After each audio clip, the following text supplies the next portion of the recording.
Le Bioparc de la Gaspésie à Bonaventure a officiellement lancé sa campagne de financement lundi, le 29 septembre dernier. Une campagne de financement par donation et commandite corporative est sur la présidence d'honneur de M. Marie-Louis Bourdage, homme d'affaires réputé de la baie des Chaleurs. Cette campagne de financement vise à compléter la mise de fonds du Bioparc pour la réalisation de la deuxième phase de son plan de développement.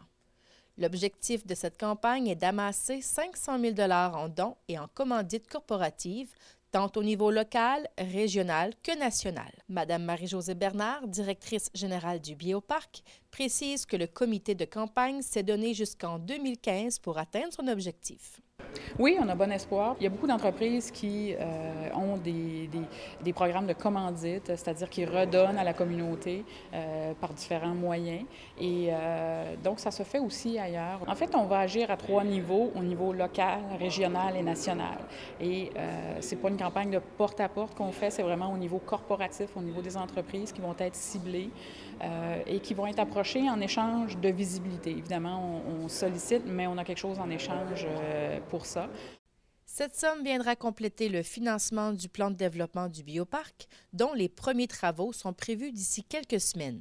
Bien, en fait, c'est un projet d'envergure. On parle de 5,5 millions de dollars d'investissement qui vise autant le volet infrastructure bâtiment que infrastructure animalière. Alors, on a des gros ajouts qui vont se faire au niveau animalier. Le bassin des phoques va être complètement revu avec un concept immersif, une espèce de tunnel sous-marin.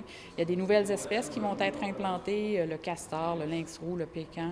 On a un pavillon qui sera bâti pour abriter une nouvelle collection d'amphibiens et reptiles du Québec.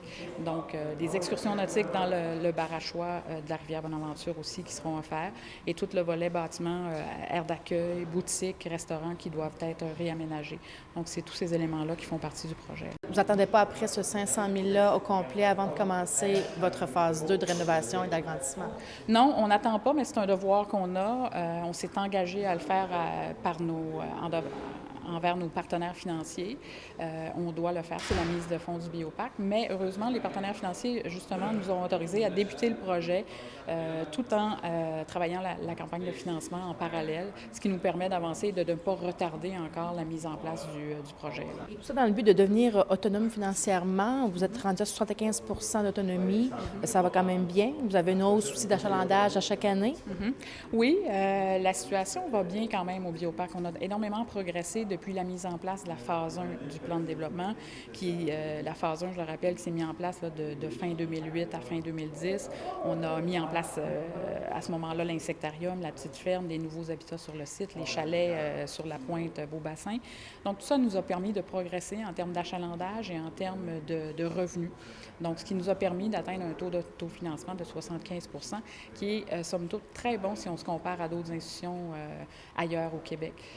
Donc la marge qui nous manque pour atteindre le 100 elle est pas loin et elle est atteignable. C'est ce sur quoi on travaille.